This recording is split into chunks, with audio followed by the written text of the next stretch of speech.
Analysis. Hello and welcome to Analysis. On today's analysis, I'll be discussing the Mark of the Beast, a prophecy in the book of Revelation in the Christian faith. It says, "I saw another beast coming up from the earth. It had 2 horns like a lamb, but it was speaking like a dragon." It goes on to say it exercises all the authority of the first beast in its presence. It also makes the earth and those who live in it worship the first beast, whose fatal wound was healed. It does great signs, so that it even makes the fire come down from heaven to earth in the presence of the people. It deceives those who live on the earth by the signs that it was allowed to do in the presence of the beast. It goes on to say that it forces everyone, the small, the great, the rich, the poor, the free and the slaves, to have a mark put on the right hand or on their forehead. It will not allow anyone to make a purchase or sell anything unless the person has the mark with the beast's name or the number of its name. I know what you're thinking now. What is the mark of the beast? And how would they get it onto your forehead or into your hand? The answer to this question can be found in the other scriptures of the Bible. In Deuteronomy chapter 6 verse 8, after the 10 commandments, it says, "Tie them on your hand as a sign. They should be on your forehead as a symbol." In Exodus chapter 13 verse 16, it says, "It will be a sign on your hand and a symbol on your forehead, that the Lord brought us out of Egypt with great power."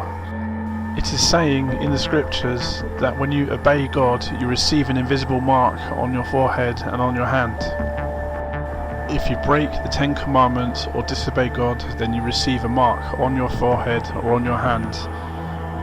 And that mark is the mark of the beast, according to scripture, I believe. Adam and Eve received the mark of the beast when they disobeyed God and ate from the forbidden fruit. You see, they were both tricked into eating the fruit by the serpent or the Satan. The beast tried to leave his mark on Job when he killed his family and afflicted him with painful illness, and he refused, but that would have been a mark as well. So, what are the 10 commandments? I am the God.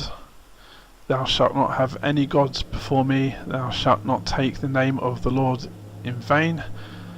Remember the Sabbath to keep it holy. Honour your mother and father. Don't murder, don't commit adultery, don't steal, don't lie against any other people, and don't covet anything. Don't be jealous of any people's possessions or their family. In my view, this banknote is one mark of the beast. It breaks at least 2 of the 10 commandments in the Bible. In the center of the note, it has the inscription, "In God we trust." Now, remember, we said in one of the 10 commandments not to use God's name in vain.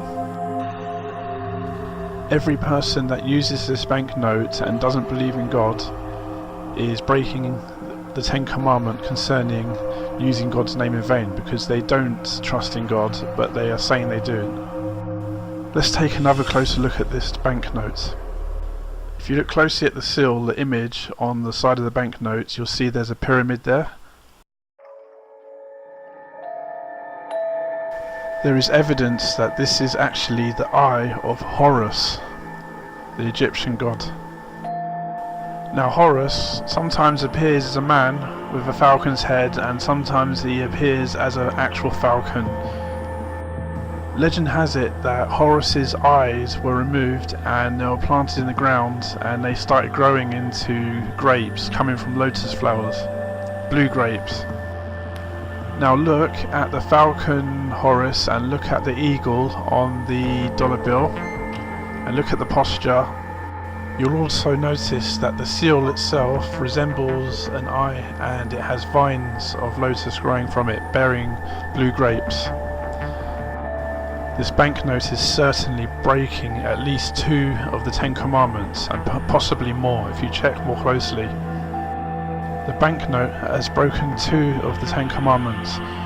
It is presented another god, and it has used the Lord's name in vain.